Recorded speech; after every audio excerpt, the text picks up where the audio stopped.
And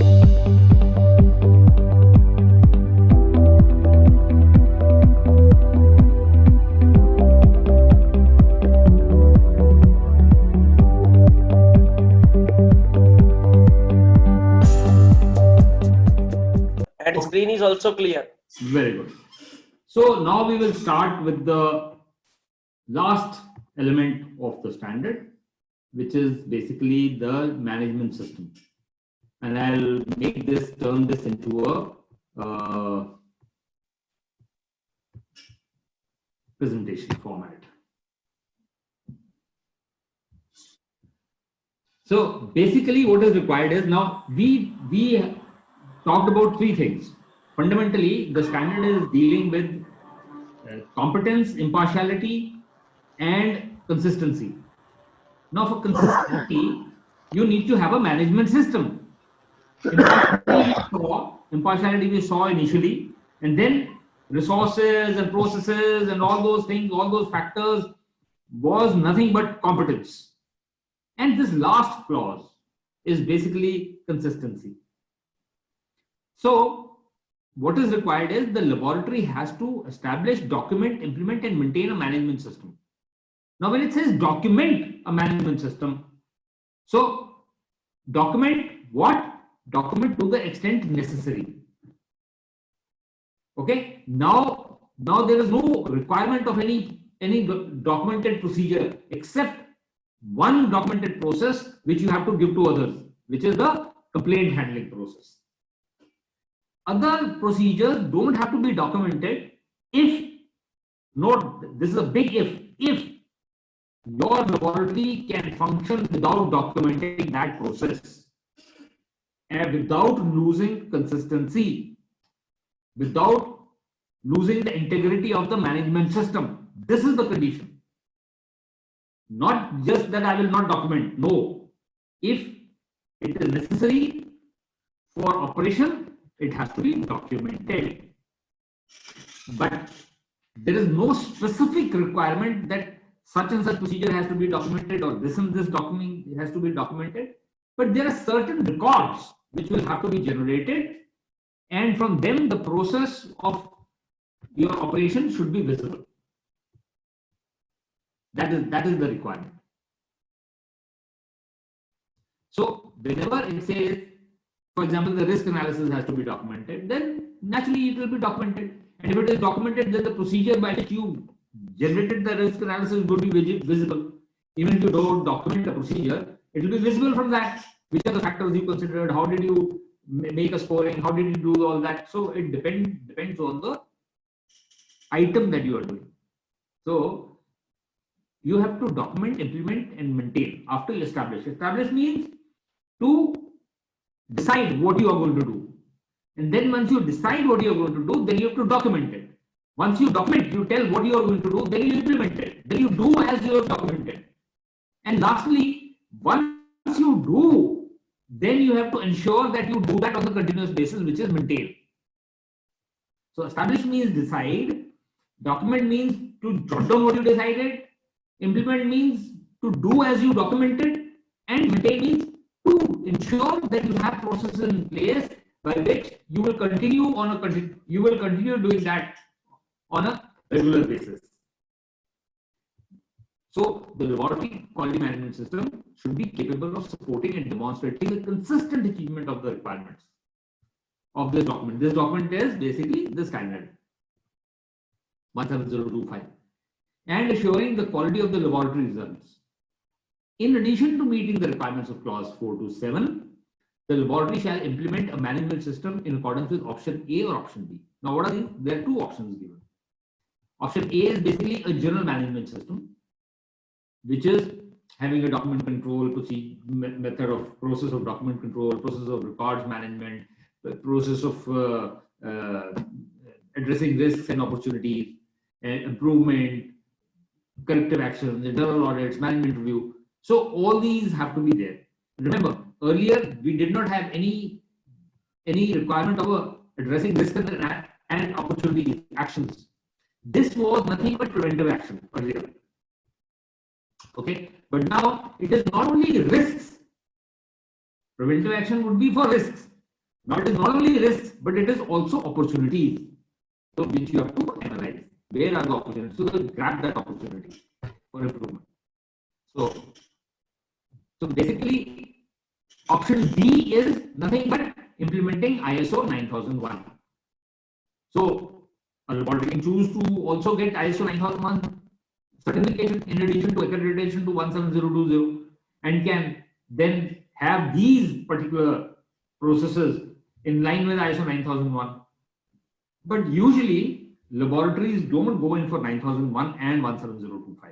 Laboratories go in for 17025 normally, and also implement the general management requirements instead of going in for another certification of ISO 9001.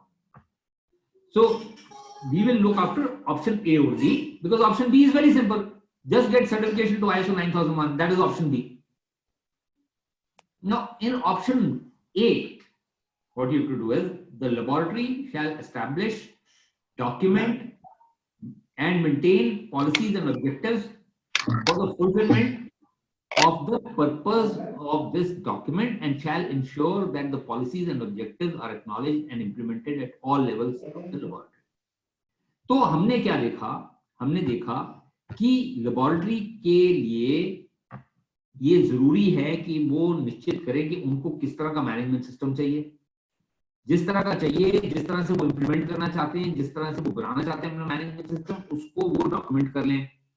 फिर जैसे हमने document किया वैसे ही उसको लागू करें, और जब लागू कर लिया तो फिर ऐसे उसमें प्रोसेस अपने रखें ताकि वो लगातार उसी तरह प्रकार निश्चित रूप से वो उसको लागू करते रहे, उसमें कोई दिक्कत ना आए। और इसके लिए दो ऑप्शन दिए हैं। या तो आप एक जनरल मैनेजमेंट सिस्टम ले लीजिए जिसमें कि आप अपनी डॉक्यूमेंटेशन बनाएंगे और फिर उसमें document control system, record control का सिस्टम, फिर रिस्क और अपॉर्चुनिटीज का एनालिसिस। अब रिस्क और अपॉर्चुनिटीज का एनालिसिस जो है, पहले केवल रिस्क होता था जिसको कि हम प्रिवेंटिव एक्शन कहते थे, और अपॉर्चुनिटीज जो है ये एक नई है जिसमें कि आपको क्या क्या अपॉर्चुनिटी मिल रही है इंप्रूवमेंट करने की, तो वो भी आपने अब कंसिडर करना है। पहले नहीं था, पहले अपॉर्चुनिटीज नहीं थी, पहले प्रिवेंटिव एक्शन था। तो प्रिवेंटिव एक्शन तो उन्हीं चीजों के लिए होता है जो कि दिक्कत कर सकती हैं, मगर अब जो है दिक्कत के अलावा कौन सी ऐसी चीजें जो हमें सहायता कर सकती हैं, तो दिक्कत नहीं करेंगी मगर ऐसी कौन सी अपॉर्चुनिटी है जिससे हमें सहायता मिल सकती है, तो हम वो कंसिडर करेंगे, वो भी कंसिडर करेंगे। तो इसके अलावा फिर इंप्रूवमेंट के लिए करेक्टिव एक्शन, कभी कोई गलतियां होती हैं, इंटरनल ऑडिट, मैनेजमेंट रूल, इन सबके प्रोसेस बना के रखेंगे। ये तो हो गया ऑप्शन ए। आमतौर पर लॉटरी ऑप्शन ए ही देती है, क्योंकि ऑप्शन बी क्या है कि आपने 9001 ISO 9001 के हिसाब से कर लिया। तो अगर 9001 के हिसाब से कर लिया तो इसका क्या अर्थ है? इसका अर्थ है कि आप 9001 की भी सर्टिफिकेशन लेंगे। तो क्यों लेंगे? कोई जरूरत तो है नहीं। जब आपको ऑप्शन ए में काम बन रहा है तो आमतौर पर लेबोरेटरीज ISO 9001 नहीं, वो आमतौर पर लेबोरेटरीज केवल जनरल मैनेजमेंट सिस्टम अडॉप्ट करती हैं। और अगर 9001 अडॉप्ट करना है तो फिर आगे कुछ समझाने की जरूरत नहीं है, क्योंकि वो ISO 9001 के हिसाब से चलेगा। और जिसने ऑप्शन ए अडॉप्ट करना है यानी कि जनरल मैनेजमेंट सिस्टम, उसके लिए अब हम समझाने लगे हैं क्या क्या करना है। तो पहली बात तो हमने जो बोला था, establish, document, maintain policies and objective. तो पहली चीज है कि आपने जो आपकी टॉप मैनेजमेंट है, ये लेबोरेटरी की जो मैनेजमेंट है, ओवरऑल मैनेजमेंट जो है, जो हम मैनेजमेंट किसको बोलते हैं? हम मैनेजमेंट उसको कहते हैं जो कि एक लेबोरेटरी को दिशा निर्देश देती है, जो लेबोरेटरी को रिसोर्सेज देती है, वो है management. So who is the management? Laboratory management. Laboratory management is that management which provides direction to the laboratory, which guides the laboratory and also provides resources to the laboratory.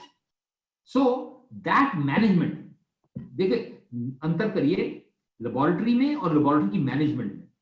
पहले क्या था? पहले technical function और management function ये अलग अलग थे। इस पूरे स्टैंडर्ड में हमने कभी नहीं देखा, we have not seen any differentiation between management functions and between the technical functions, हमने कोई अंतर नहीं देखा। तो अब वो जो अंतर था पहले, क्लॉज 4 मैनेजमेंट, क्लॉज 5 टेक्निकल, वो सब नहीं है।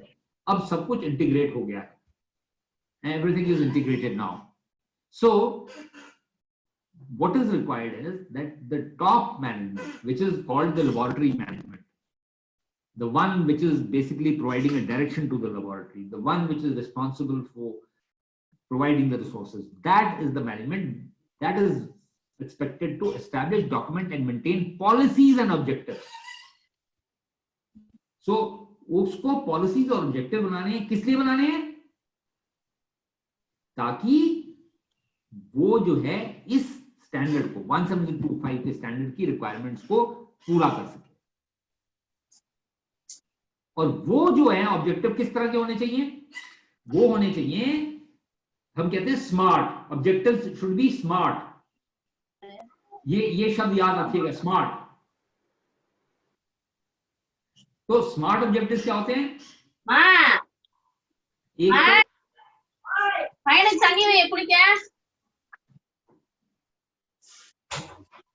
Nilam bhai, please mute them. S जो है स्पेसिफिक, तो एक तो है स्पेसिफिक होना चाहिए, दूसरा है एम मेजरेबल होना चाहिए, तीसरा है ए अचीवेबल होना चाहिए, आर रेलेवेंट होना चाहिए,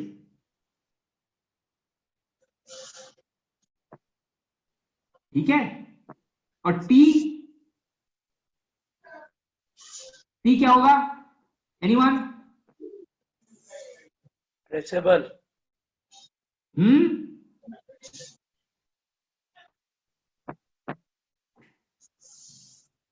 व्हाट विल टी? टी बताएं क्या होगा स्मार्ट में? स्पेसिफिक होगा, मेजरेबल होगा, अचीवेबल होगा, रेलेवेंट होगा, और उसको हम ट्रैक करेंगे। Traceable. Okay, we will monitor it whether we are achieving that objective or not, and these objectives have to be laid down at the relevant functional levels. यानी कि एक किस्म से ऑब्जेक्टिव हम जब बनाते हैं ना, जब हम अपने लेबोरेटरी के लिए ऑब्जेक्टिव बनाएंगे, whenever we make an objective, what we really do is we decide what is the KPI for each function or each level or each person, and then that is the objective for that. उस department का या उस person का जो भी है वो objective बन जाता है, जो उसका केपीआई, जो हम परफॉर्मेंस एक्सपेक्ट करते हैं, और उस ऑब्जेक्टिव के हिसाब से we actually quantify what we expect from that person और प्रोसेस और फंक्शन और department, and this has to be done at different levels, not overall. हाँ जी, we will reduce the time. Okay, reduce the time तो organisation के लिए हो गया, पर how will you reduce the time? By giving specific objectives to each person down the line who is involved in producing the results, right from the receiving till the delivery of the report. Report generation के लिए क्या time हो जाएगा, testing में कितना time लगाएंगे, उसके sample की मास्किंग एंड कोडिंग में कितना टाइम लगाएंगे, रिसीविंग में कितना टाइम लगाएंगे, all these factors. So you have to decide what you are going to do and how you are going to do. All right, and the policies and objectives shall address the competence, impartiality and consistent operation of the laboratory. So your objectives, मैंने बोला relevant जो बोला था, what they should be relevant for, वो किस संदर्भ में होने चाहिए objectives, जो कि competence, impartiality और consistent operation के लिए वो सहायक हो।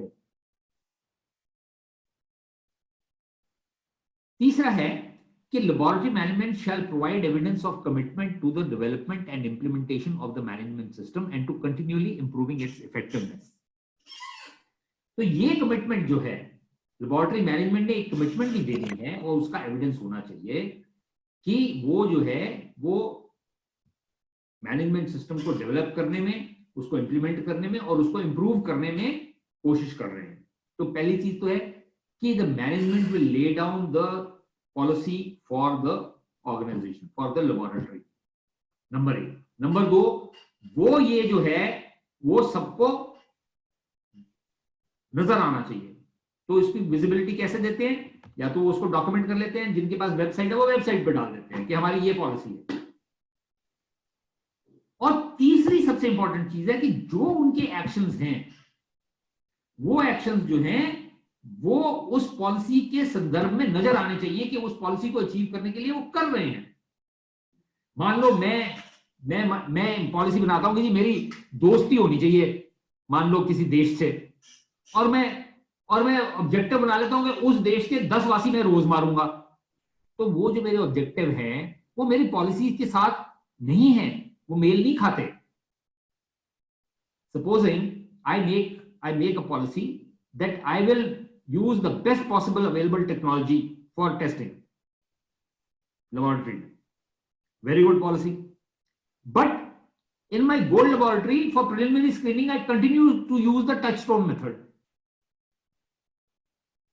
So obviously then I'm not in tune with the times. I'm not changing myself with the times.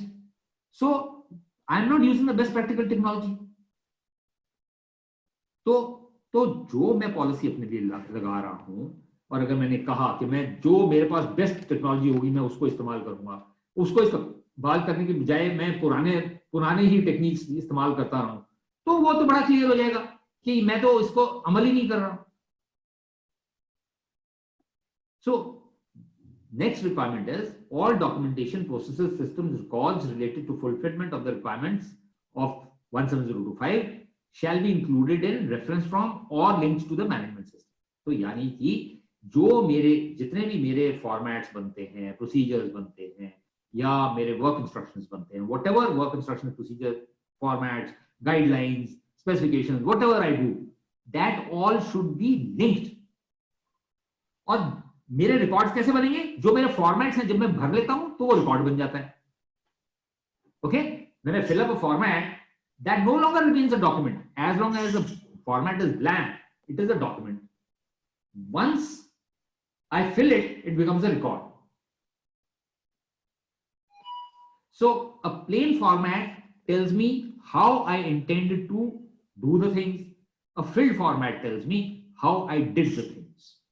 It is evidence on the manner in which I have implemented the system. तो मैंने ठीक से किया कि नहीं किया, so that will come from the records. And सबसे बड़ी बात क्या है कि this system is not to be kept closed to the management only. All personnel involved in the laboratory activities shall have access to the parts of the management system documentation and related information that are applicable to their responsibilities. कौन सा जो उनके काम का है. For example, if you have a laboratory in which you have people who are doing XRF screening, they don't need access to the assaying documents. They need access to the documents relating to XRF. People who are doing assaying do not need documentation relating to receiving. They must have all documentation that is relating to assaying.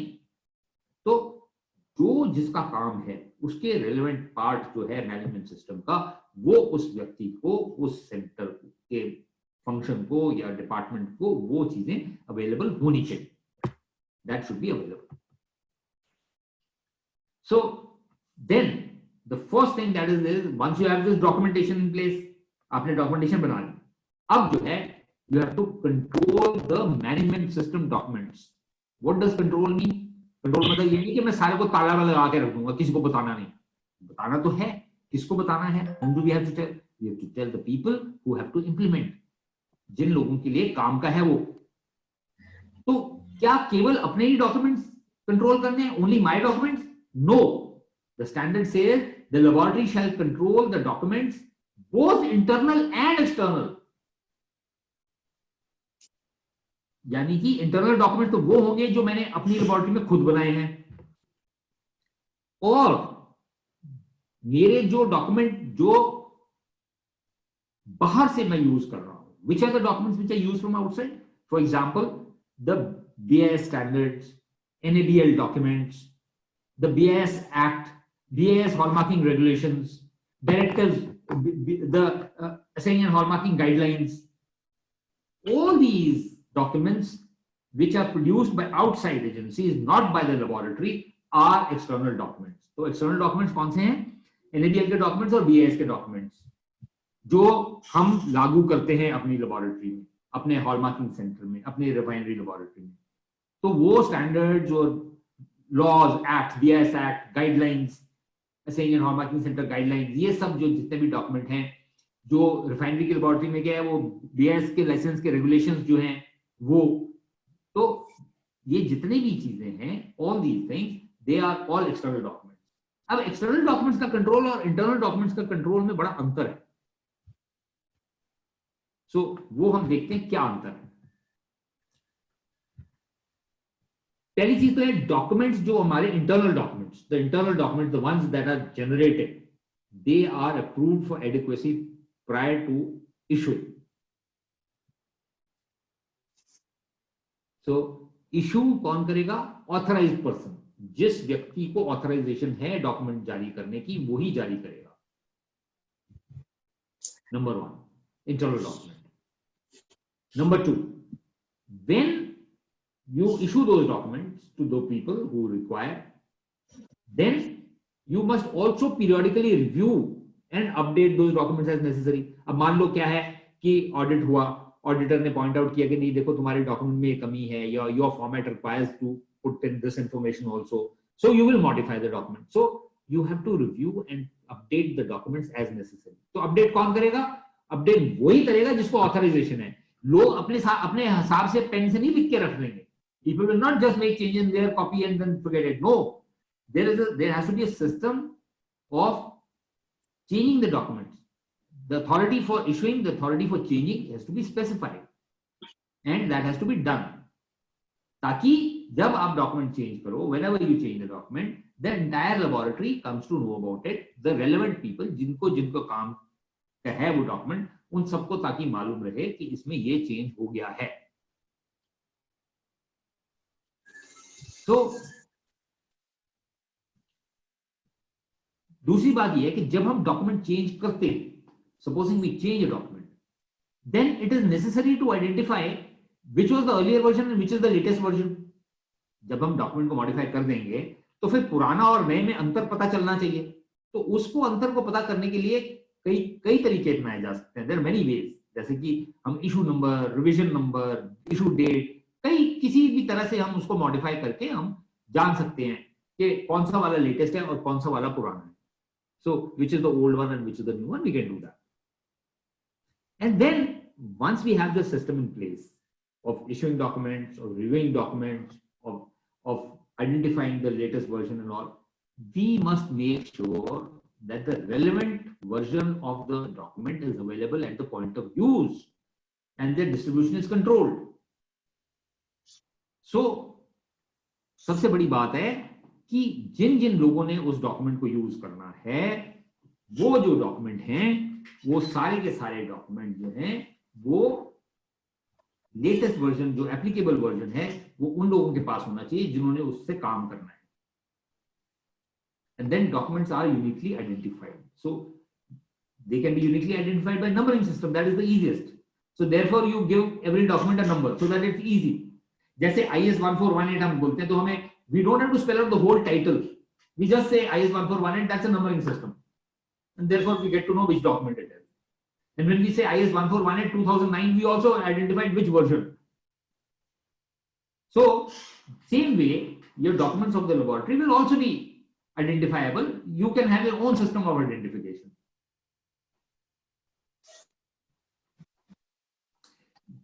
अब क्या है कि पुराने document जो हैं, क्या मेरे को पुराने डॉक्यूमेंट्स फेंक देने हैं? Can I just simply throw off my old documents? No. It says you can keep those documents, old documents, for knowledge purposes. You can keep for any purpose you can keep, but they must be identified that this is an obsolete document. So that identification has to be applied on the documents. Why? That has to be applied so that people do not use that unintentionally and by mistake they use the old document instead of the new one. That is the reason. why this has to be done. Okay, तो ताकि पुराने document ना वो गलती से use कर लें, इसलिए उनकी आइडेंटिफिकेशन जो है अप्लाई करना जरूरी है। अब डॉक्यूमेंट हमारे कंट्रोल हो गए, और अब क्या है कि अब हमने काम किया, once we control the document, now we do the work, so what will happen, we will generate record। तो हमारे रिकॉर्ड बनेंगे, जैसे मैंने कहा रिकॉर्ड जो है प्रमाण है कि हमने काम कैसे किया। So the requirement is that the laboratory shall establish and retain legible records, कुछ नहीं, प्रॉपर लेजिबल रिकॉर्ड जो पढ़े जा सके, समझ जा सके, to demonstrate fulfilment of the requirements of this document. तो वो रिकॉर्ड्स कौन से होंगे, जो कि हमें बता सकेंगे कि हमने इस स्टैंडर्ड की रिक्वायरमेंट्स को सेटिस्फाई किया।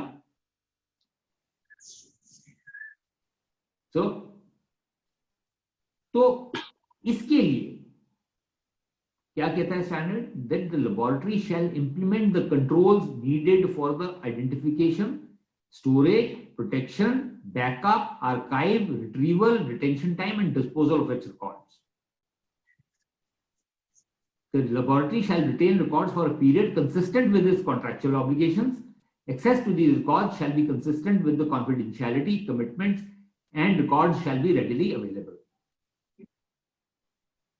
तो वो कहता ये है कि जितने भी हमारे रिकॉर्ड्स हैं वो सारे के सारे हम उसको ऐसे रखें ताकि उसको आइडेंटिफाई कर सकें, प्रॉपरली स्टोर करें, उनको प्रोटेक्ट करें। ये नहीं है कि वो खराब हो जाए, ये बाहर हमने अलमारी में रख दिया था, वो बारिश आ गई खराब हो, ऐसा नहीं होना चाहिए।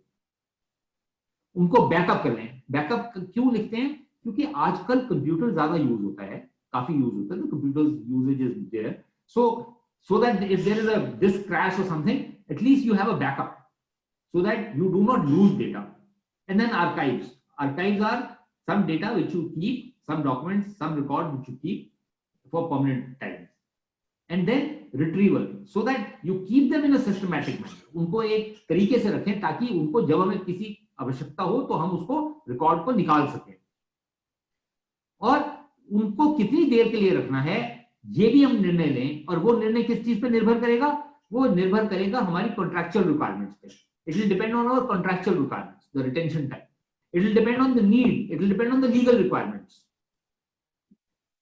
सो for example, if I have to keep records of competence of people, the competence of the people will be kept for at least the time they are working plus some more time. So that record maybe we will be able to throw away maybe after 5 years after the person has left. But depending on the item that you are testing, supposing you are testing such items which keep you under legal or contractual obligations for a long time, then you will keep the records of even the personnel who worked on that for at least that much time after they have left, even after they've left. So this retention, लोग ना कई बार क्या करते हैं, sometimes what people do is they blindly just right 3 years और दे right 1 cycle plus 3 years blindly for every record without applying their mind as to for how long that is required. So कितनी देर तक record रखना है वो निर्भर करेगा मेरी contractual requirements पे, मेरी लीगल ऑब्लिगेशंस पे और मेरी अपनी रिक्वायरमेंट्स पे, my own requirements. But we will have to decide the retention period for the records. And then after the retention period, when we have to dispose of the record, जब अपने को record अब जरूरत नहीं है, फेंकने हैं, तो फिर क्या करूंगा, रद्दी वाले को बेचूंगा या मैं उसकी श्रेडिंग करूंगा। So disposal will depend on the confidentiality requirements. If it is a forensic laboratory, the disposal technique will be different. If it is a defense laboratory, the disposal technique will be different. If it's a hallmarking laboratory, the disposal technique will be different. So every laboratory, depending on the kind of work it does, depending on the kind of data it handles, the kind of information that is available in its records, that information, depending on the information, the disposal technique will be decided. You will never find, आपने कभी आज तक नहीं देखा होगा कि defence के record रद्दी में बिक रहे हैं, because that information and data is important from the point of view of national security. So you cannot ever take liberty with that. So you have to make sure that secrecy will be maintained. Okay? So just remember that. But retention time will have to be decided.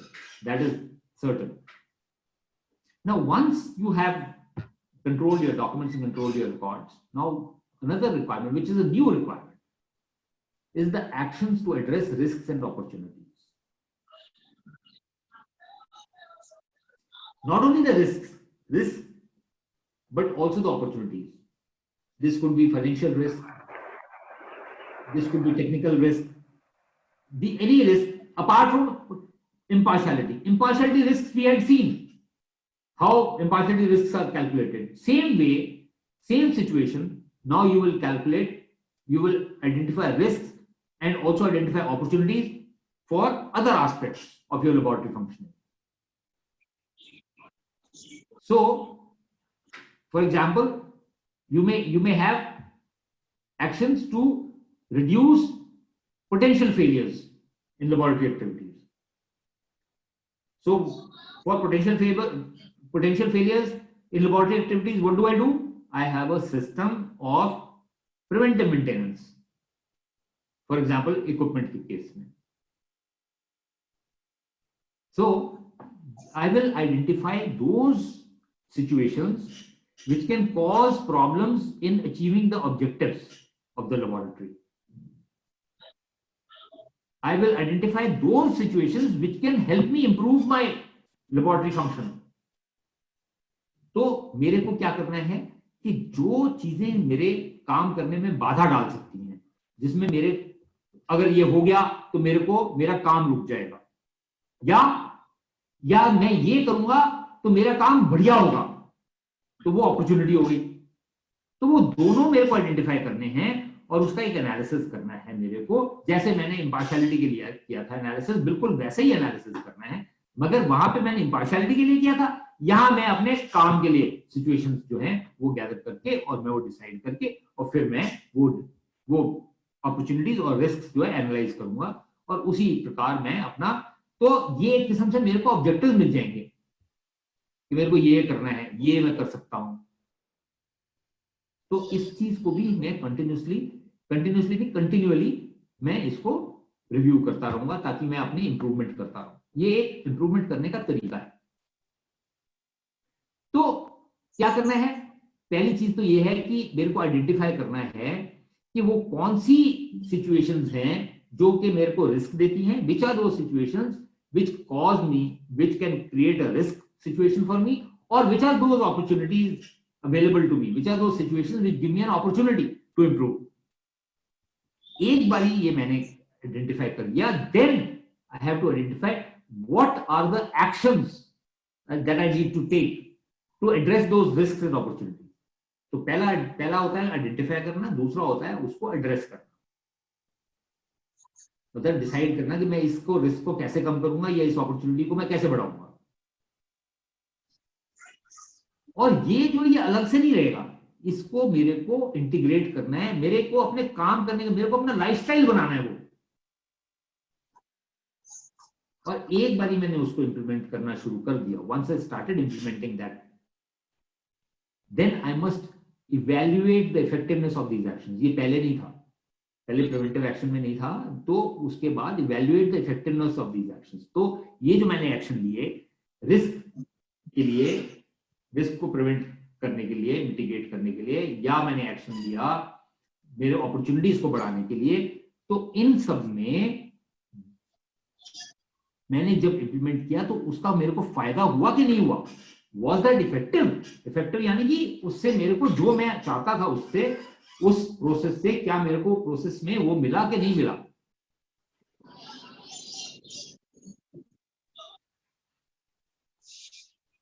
Standard में केवल इतना दिया है, मगर इसमें ये नहीं दिया कि किस तरह से आपने करना है. आप जैसे भी करना चाहें आप कर सकते हैं, रिस्क मैनेजमेंट जो है ये identification of risk and opportunities and addressing them आप जिस तरह से करना चाहे कर सकते हैं। कोई इसमें ये नहीं है कि इस तरह से करना है या उस तरह से करना है। There is no method given on how you need to do it. So you can decide to have a very elaborate method, you can decide to have not so elaborate method, but do consider अगर आप करेंगे तो अपना दिमाग लगा के, क्योंकि ये एक मौका है, because this is an opportunity you are getting to think, तो ये आप मौका जो है गवाएं नहीं। Do not lose this opportunity, use it to the best possible. This is for your benefit.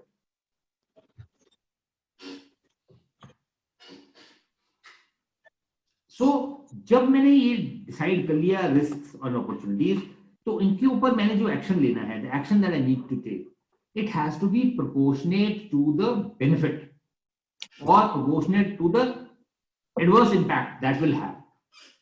यानी कि the measures that I take have to be proportionate to the risk involved. अब मेरा अगर सिर दर्द हो रहा है तो मैं अपनी गर्दन तो नहीं काटूंगा, सिर तो नहीं काट के फेंक दूंगा ना। पर अगर मेरी उंगली में गैंग्रीन हो रहा है तो मैं उंगली काट के फेंक दूंगा। If I have a headache, I will not chop off my head. But if I have gangrene in my finger, I will chop off the finger. Because the action that I have to take, मेरे को जो action लेना है वो जो है मेरे risk के ऊपर, उसके इम्पैक्ट के ऊपर डिपेंडेंट होगा। अगर मैं गैंग्रीन में अपनी उंगली नहीं काटूंगा तो 2 दिन बाद मेरे को हाथ काटना पड़ेगा, और अगर हाथ नहीं काटूंगा 2 दिन बाद मेरे को बाजू काटनी पड़ेगी, और वो नहीं करूंगा तो मैं खुद मर जाऊंगा। So I will take an action immediately to chop off my finger. So that is the way we also work in the laboratory. If there is a risk which will cause a problem to the laboratory, then I will eliminate that risk. But if there is a risk which I need not eliminate, then I will take actions by which I will reduce the risk. Same is the case with opportunities. अगर मेरे को कोई opportunity है, I will evaluate the cost benefit, the cost and the benefit of that, and then take action. तो मेरे को हर चीज के ऊपर, हर एक्शन के ऊपर मेरे को ये देखना है कि मेरे को कितनी मेहनत लगेगी इसमें, कितना पैसा लगेगा, और इसका मेरे को बेनिफिट क्या होगा। So it is nothing but common sense which we normally do. The only thing is we are going to document it. ये तो हम करते ही हैं हर एक बिजनेस में। सपोजिंग आपने XRF नहीं लेनी है तो प्रोपोर्शनल काउंटर बड़ी सस्ती मिलती है, प्रोपोर्शनल काउंटर बड़ी सस्ती मिलती है, और SIPN और SDD जो महंगे मिलते हैं। So in my laboratory, will I buy a proportional counter machine? It is very cheap. Will I buy? No, because the fundamental purpose of screening is lost. I will not be able to detect iridium, ruthenium, etc. So I will not buy that. I will spend more money and buy the SDD or SIPN. So that is nothing but a mechanism by which you have in your mind decided. So the only thing that you have to do is you have to document these kind of things, that you have an opportunity to spend less money and buy the equipment, but no, I will not take that opportunity because that will not serve the purpose of my testing. So this is the kind of thing, the risks, the sources of the risks, the actions that I take, they have to be proportionate. Okay. So second thing, supposing now in my laboratory I find that when I'm doing sampling and I'm doing assaying, the sample that I draw is by scraping, and I scrape from, let's say, 10% of the items. Let's say, for example, I've taken 10% of the items, but I find that there are failures where I have passed, but then when the sample was drawn from the market by BIS, that failed. So what could be the possible thing? One possibility is that my assaying is not proper, but that is not likely because I am passing in PT, in proficiency testing, in interlaboratory comparisons, everything is okay. All my quality control is okay, everything is okay. So then I try to make a root cause. Then what could be the possible? The possibility is that my sampling is not adequate. So some of the items which have lower purity get tested, but I do not draw sample from that, and so the entire lot passes. So whatever do I do? The risk because of sampling, I try to eliminate that risk. How do I eliminate the risk? By increasing the level of sampling. तो मैं क्या करता हूं कि अपने sampling की वजह से फेलियर जो हो सकते हैं, क्योंकि अनसर्टेनिटी होती है, sampling is full of uncertainties, so that is inherent in sampling. तो उसको एलिमिनेट करने के लिए मैं अपना सैंपल साइज बढ़ाता हूं। दूसरी चीज कि मैं ऊपर ऊपर से स्क्रैपिंग कर लेता हूं, I just scrape the thing from the top surface. Now the top surface is good, the problem is with the underlying surface. So if I have to draw samples, I must make sure that I draw deep enough sample so that I get a full view of what is underneath the top surface. Third thing, then there can be opportunities to expand the scope of the laboratory or addressing new customers or using new technologies. So what do? I try to use an opportunity. For example, I am doing everything for gold. Now for gold, I have the entire setup. What do I need for silver? For silver, I only need to add a little bit of equipment and the whole thing will be not even 1/10 the cost of my laboratory. So if I expect business in silver, I will use that opportunity. So I will identify that as an additional opportunity. Okay? So these are the kind of risks and opportunities that I need to analyze and decide and document.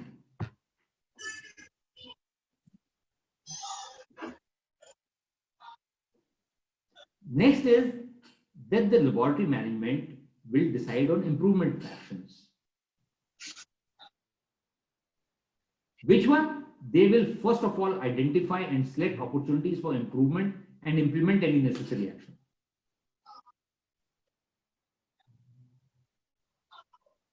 How? You have a policy. तो आप जो है आपको identify करनी है कि आपके पास opportunities क्या हैं, आपके पास किस तरह की अपॉर्चुनिटीज हैं। तो क्या अपॉर्चुनिटीज हैं आपको इंप्रूव करने की, वो आपने देखना, और वो देखने के बाद आपने उनको इंप्लीमेंट करना है। जो भी अपॉर्चुनिटीज हैं उनके ऊपर जो भी एक्शन आपने लेना है आपने इंप्लीमेंट करना है। How will you do that? What you do is in the normal course,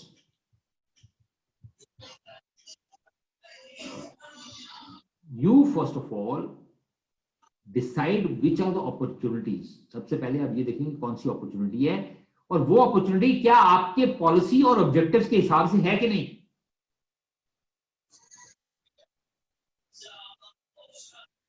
क्या वो आपके मैनेजमेंट रिव्यू में या एनालिसिस ऑफ डेटा में या आपके प्रोफिशिएंसी टेस्टिंग में क्या वो निकल उभर के आई। तो कोई भी ऐसी चीज है जैसे कि प्रोफिशिएंसी टेस्टिंग में मेरा आ तो गया विद इन +-2, मगर मेरा बहुत दूर है, वो ठीक नहीं है, मेरा 1.9 आया, I am not happy, I must reduce it to less than 1। तो मैं अपनी अपॉर्चुनिटीज फॉर इंप्रूवमेंट मेरे को वहां से मिल गया, this is an opportunity to improve. या मैं अपना डेटा एनालाइज करता हूं। कैसे एनालाइज करता हूं?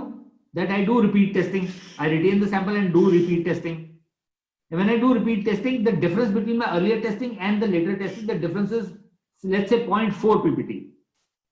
मैंने आज एक टेस्ट किया, I have tested once today an item and I got the report as 916.6.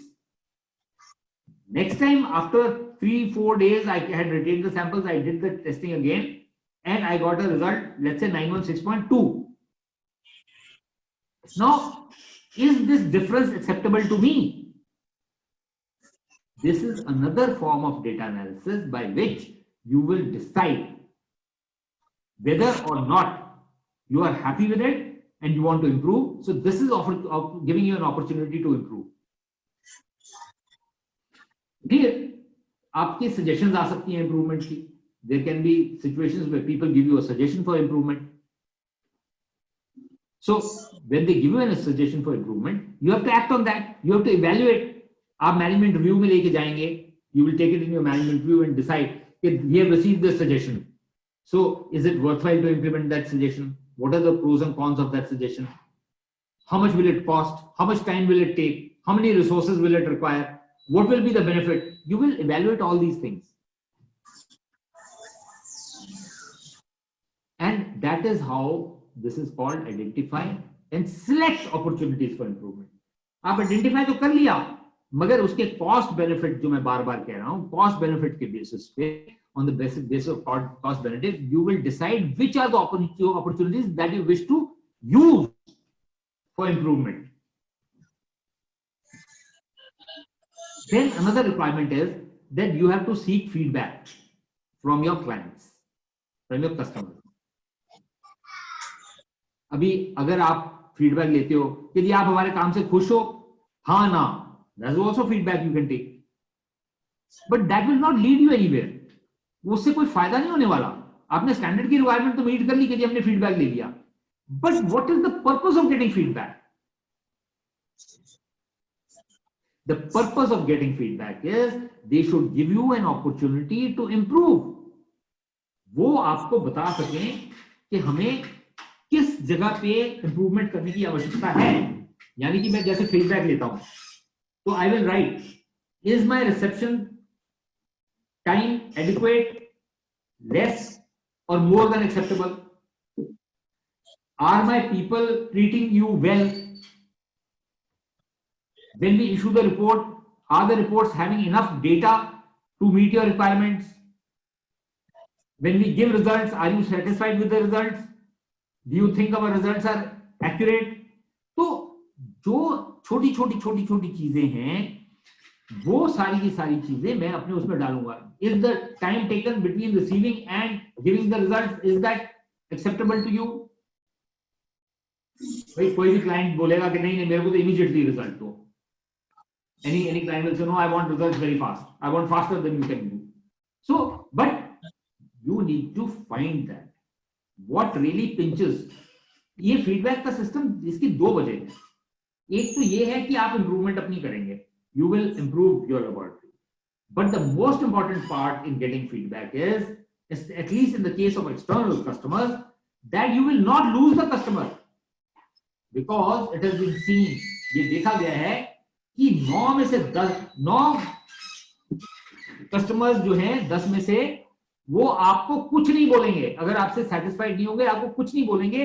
वो 1-2 दिन देखेंगे, 4 दिन देखेंगे, उसके बाद वो किसी और के पास चले जाएंगे. They will not come back to you for hallmarking. They will go to another hallmarking center if they are not satisfied with you. So it is necessary to get feedback from the clients in a proactive manner, so that before the client is dissatisfied, you are able to take action.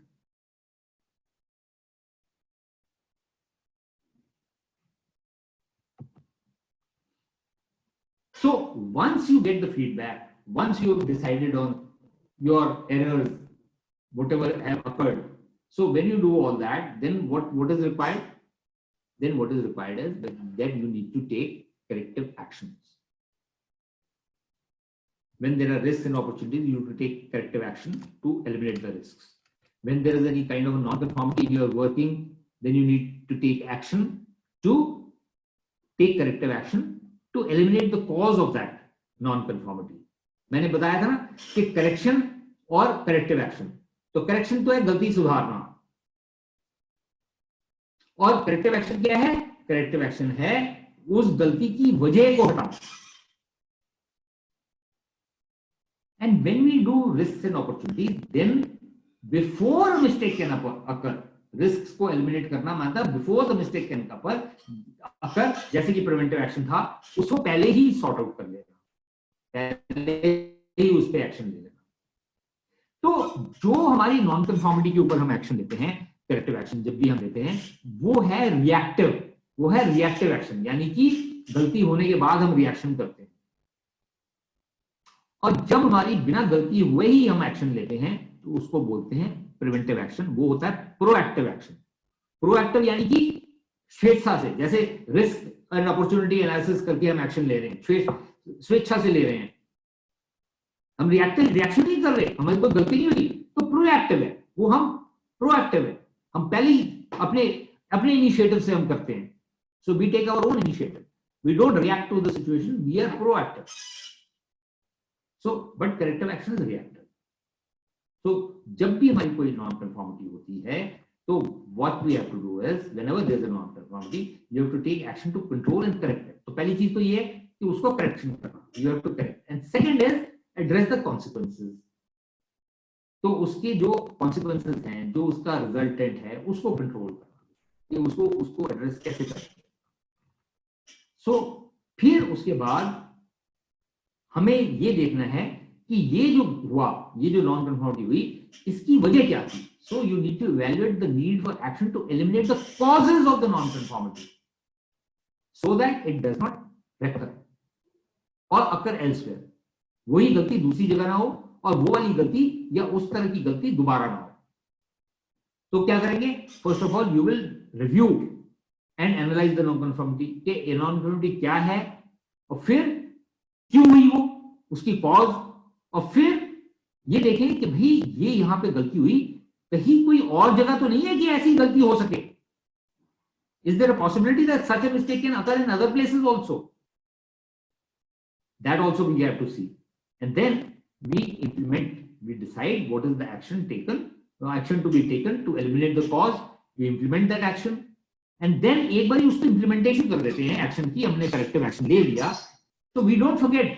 फिर कुछ समय के बाद हम देखते हैं कि वो corrective action effective था कि नहीं.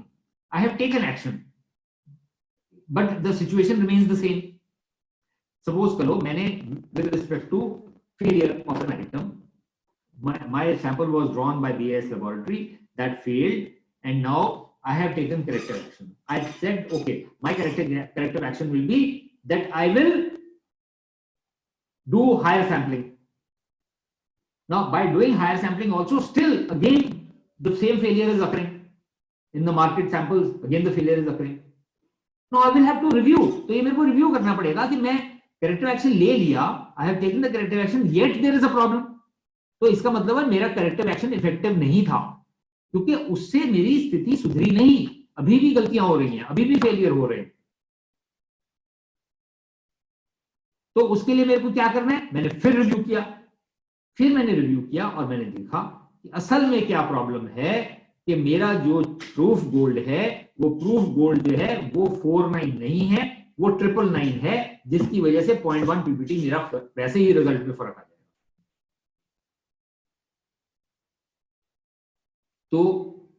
तो मेरे को करेक्टिव एक्शन जब लेता हूं, इसलिए मेरे को करेक्टिव एक्शन रिव्यू भी करना जरूरी है.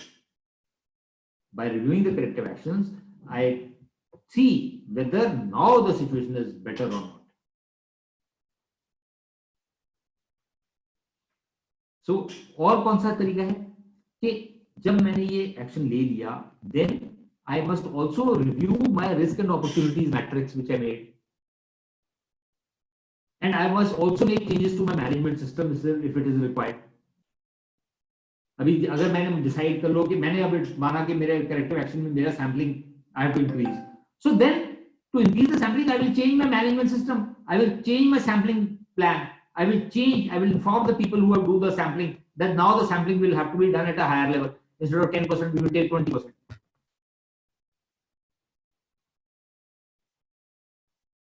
और जो भी मैं करेक्टिव एक्शन लेता हूं, जैसे मैंने बोला, भाई मैं अपनी गर्दन तो नहीं काट दूंगा सिरदर्द की वजह से. So the corrective action has to be appropriate to the effects of the non-conformity encountered. तो उस non-conformity से जो मेरे को प्रॉब्लम हो सकती है, कितनी सीवियर प्रॉब्लम हो सकती है, मेरे जो करेक्टिव एक्शन है वो उसके ऊपर निर्भर करेगा. So I will decide the corrective actions which are proportionate and appropriate for the adverse effects of that non conformity. And then ये जितना भी मैं काम कर रहा हूं, whatever work I am doing with respect to non conformities, addressing non conformities, addressing corrective actions, I will retain records as evidence of A, what was the non-conformity, B, what were the causes of the non-conformity, C, what is the action taken, and D, what is the effectiveness, because the effectiveness also I have to see. And then when it says results of any corrective action, then what happened? Effectiveness. Basically, after the corrective action, has the situation improved? So how do I do this? Practically मैं क्या करता हूँ, ऐसे इसको record को कैसे रखता हूँ कि मेरा जो नॉन कन्फॉर्मिटी फॉर्मेट है, my non-conformity format has built into it all these elements. date on which the non-conformity is found, the area in which the non-conformity is found, which is the clause number against which it was found, or what was the non-conformity, and who is the auditee responsible for action, and then what is the root cause identified, or here what is the corrective action taken, and then after that was the corrective action effective in resolving the problem. तो मेरा corrective action जो है क्या वो मेरे को जो result मेरे को अब आ रहे हैं उस नॉन कन्फॉर्मिटी जो है वो सुधर गई, मेरा वो गलती दोबारा तो नहीं हो रही, तो ये देखना भी है मेरे लिए जरूरी, तो उसको इफेक्टिवनेस, तो ये सब चीजें जो है मेरा जो नॉन कन्फॉर्मिटी का फॉर्मेट होता है उसी में ही सारी चीजें आ जाती हैं। फिर अब मैं सारे काम ले रहा हूं, तो फिर मैं क्या करता हूं, मैं देखना चाहता हूं कि मेरा काम चल कैसा है, how is my work going on. So basically what do is I do an internal audit. तो इंटरनल ऑडिट जो है क्या है, it is a snapshot in time, यानी कि एक मैंने फोटो ले ली कि इस समय मेरी ये हालत है। जो इंटरनल ऑडिट होता है वो एक तरह से फोटो लेना है, इट्स लाइक अ फोटोग्राफ, कि इस समय इस वक्त पे मेरा मैनेजमेंट सिस्टम इस तरह से चल रहा है, my management system is working like this. So the requirement is that at least once in a year you will do it, but at least once in a year does not mean that you will do it only once in a year. If you need to do it more frequently, do it more frequently and accordingly. और कब हम कहते हैं कि जब हमारी management system की maturity नहीं है, when our management system is not very matured, then we do an internal audit more frequently. And once it gets matured, एक बारी वो मैच्योर हो जाता है तो फिर हम उसकी फ्रीक्वेंसी कम कर देते हैं। मगर हम कितनी फ्रीक्वेंसी रखनी है, what is the frequency to be kept is to be listed down in the documentation. You have to decide in your planning. तो हमारी डॉक्यूमेंटेशन में हम स्पेल आउट करेंगे, we will spell out in documentation what is the frequency at which we will do a internal audit. So वो हम internal audit करते क्यों हैं? हमें कॉन्फिडेंस देखने के लिए कि हमारा लेबोरेटरी का सिस्टम कैसे चल रहा है, हमारे अपने मैनेजमेंट सिस्टम के हिसाब से चल रहा है कि नहीं चल रहा, और वो उसको हमने जो हमारा मैनेजमेंट सिस्टम है क्या वो सही है, और क्या उसको हमने इंप्लीमेंट कर दिया और उसको ठीक से मेंटेन कर रहे हैं। So internal audit basically is a snapshot in time to determine whether the requirements are adequately defined in your management system and they have been implemented. तो एक चीज जो हम कहते हैं ना कि हमने जो करना है वो लिखा और जो लिखा है वैसे ही करते हैं, तो वो ही देखना है कि इसमें मेरी इंप्लीमेंटेशन कैसी हो रही है, कैसी इंप्लीमेंटेशन है मेरी।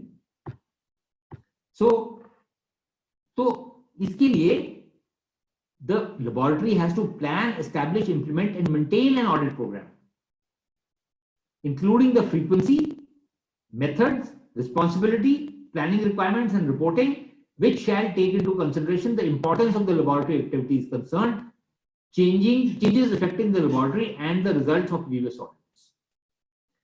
अब इसका अर्थ क्या है? इसका अर्थ ये है कि मेरे को अपनी इंटरनल ऑडिट प्लान करना है और उस प्लानिंग को मेरे को इंप्लीमेंट करना है, लागू करना है। ऑडिट का प्रोग्राम है, तो मेरे को डिसीजन लेना होगा कि मेरे को कितनी फ्रीक्वेंसी पे करना है, तो उस फ्रीक्वेंसी पे मेरे को करना है। किस तरह से करूंगा मैं, किसकी रिस्पॉन्सिबिलिटी होगी वो करना, और उसकी रिपोर्टिंग कैसे होगी, किसको होगी, और ये सारी चीजें जो हैं, ये जो मेरे लेबोरेटरी को ज्यादा इंपॉर्टेंट है या कम इंपॉर्टेंट है उसको नजर में रख के उस हिसाब से मैं ऑडिटिंग करूंगा।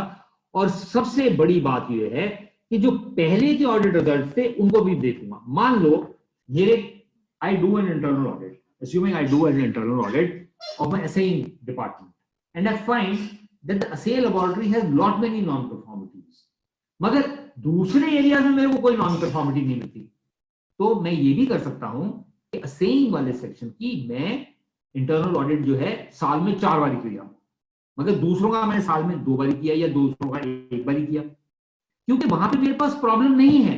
प्रॉब्लम मेरे को ज्यादा आ रही है assaying में, और असेइंग मेरा सबसे ज्यादा इंपॉर्टेंट है. So I can do this also. Particular departments where I have problems, I can decide to do them at a higher frequency. Problems where those departments where we do not have problems, those can be audited at a lesser frequency. कोई जरूरी नहीं है सबको एक ही तरह से गधे और घोड़े सब एक बराबर नहीं है. So but मेरे को कम से कम साल में एक बारी तो करनी ही करनी सारे सिस्टम की. और कुछ एरियाज की मैं ज्यादा फ्रीक्वेंटली भी कर सकता हूं depending on the kind of non conformities, the number of non conformities, the importance of that department और any changes that taken place. मान लो असेइंग का स्टैंडर्ड बदल गया. Let's say for instance IAS 1418 got revised. तब जब revision हो गई और नया स्टैंडर्ड जो है वो फर्क है, दूसरे से बहुत फर्क है, so then what do? That doesn't affect my other departments, that doesn't affect my other areas of my laboratory, that affects only my assaying department. So what I will do, I will assay laboratory audit will be done more frequently to make sure that the implementation is okay.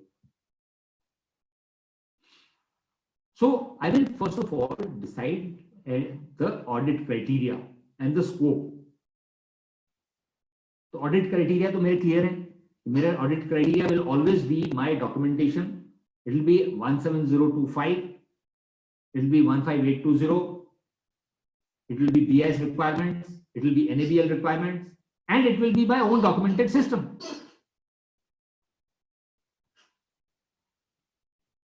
And then the results of the audit have to be reported to the relevant management.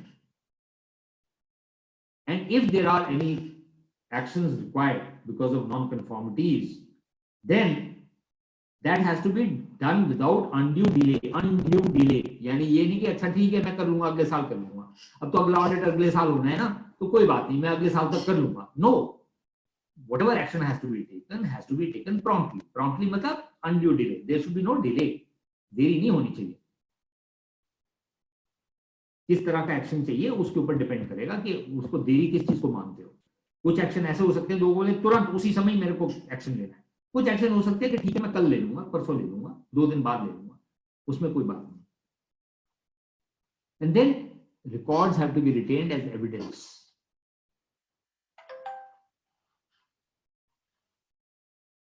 So internal audit करने के लिए भी क्या requirement है कि internal audit can be done by a person who is familiar with the requirements of the standard and who is familiar with the operation of the areas which have to be audited.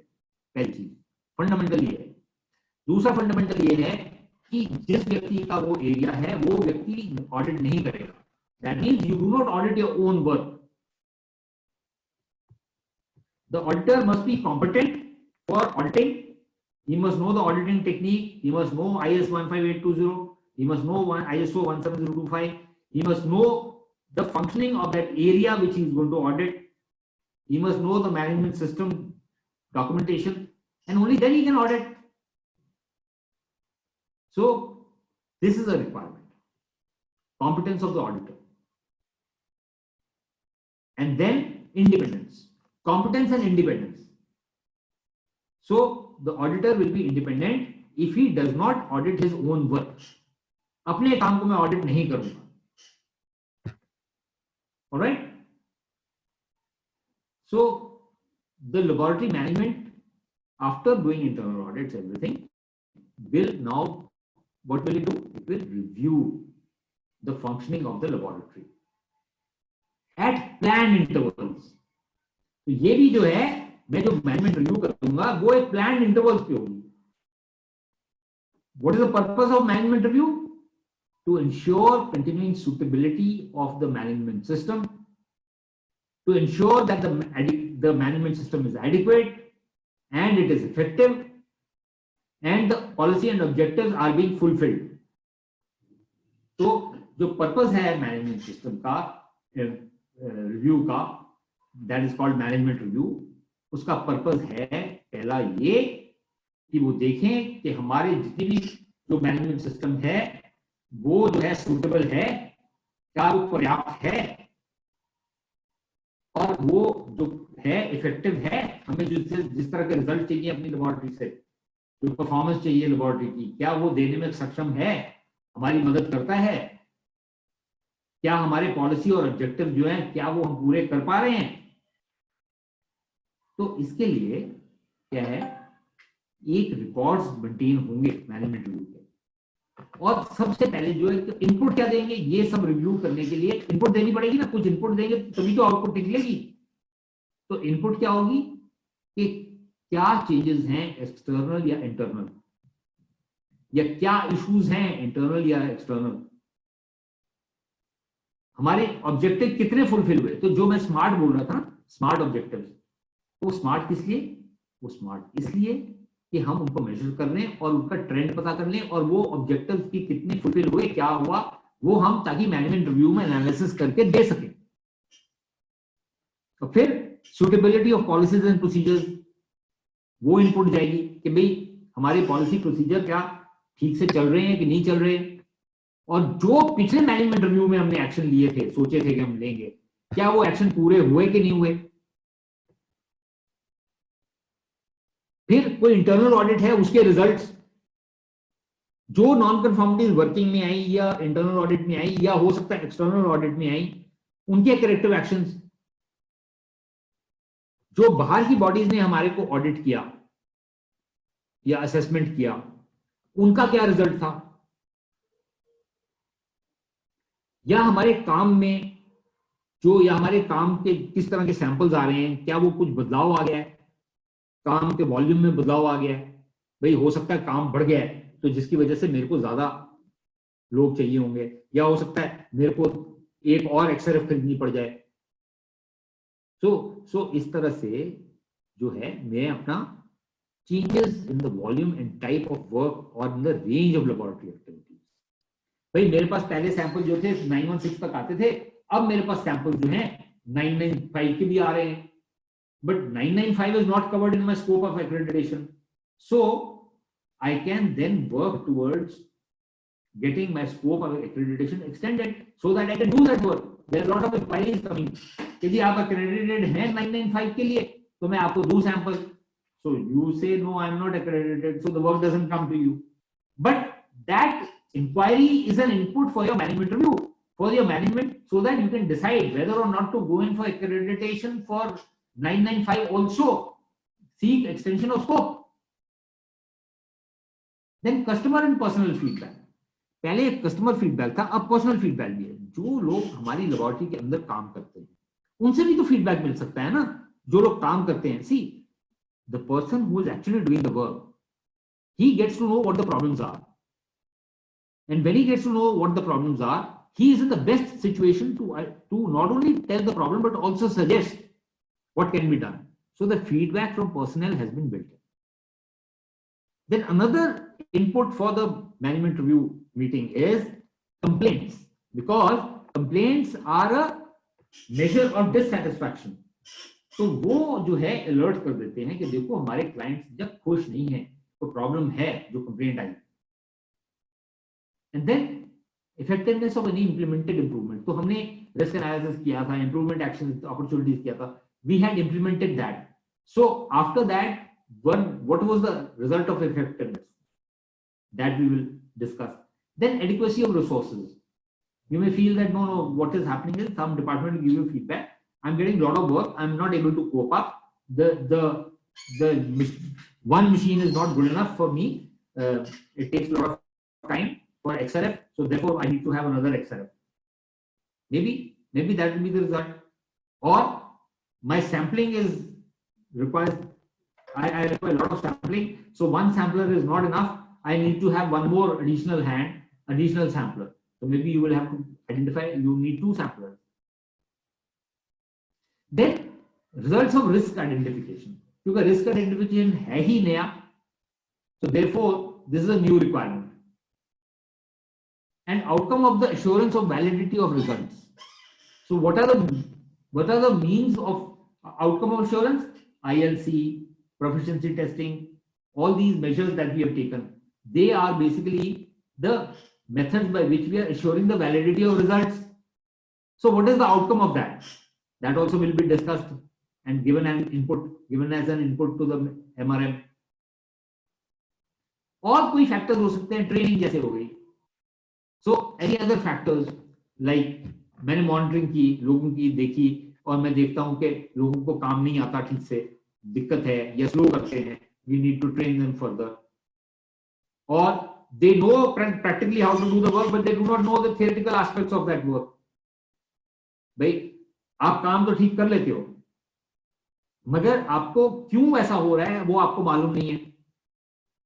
सो ये सारे inputs जो हैं ये हमारी management review में जाते हैं. और जब मैनेजमेंट रिव्यू में जाते हैं तो मैनेजमेंट रिव्यू हमारा पर्पस क्या था? हमारा purpose management review, what was the purpose? The purpose of management review was that the laboratory management shall review its management system in order to ensure continuing suitability, adequacy and effectiveness, including the stated policies, objectives related to the fulfillment of 17025. So that was the purpose.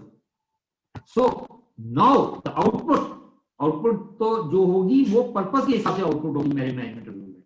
जो मैंने inputs दिए हैं management review में वो भी उसी लिए दिए हैं कि मेरे को आउटपुट क्या चाहिए. So you will then document all the decisions that you took. One, the effectiveness of the management system and its processes. Is it effective or not effective? That should be the conclusion from the management review. Second, improvement of the laboratory activities relating to the fulfillment of the requirements of ISO 17025. And third, provision of any required resources, for additional manpower, for additional change of machinery, anything, additional resources. And then lastly, any need for change. Do we need to change anything? Change our method of working, change our documentation, change our policies, change our objectives. Is there any kind of change that is required so that our functioning can improve? That is the purpose.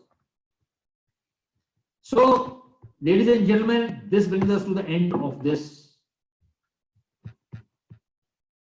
presentation and end of the series of presentations for ISO 17025 2017. And remember, it is likely that the next revision of ISO 15820 will be based on this version of the standard, like the earlier version was based on the previous version of ISO 17025. It was based on ISO 17025 2005.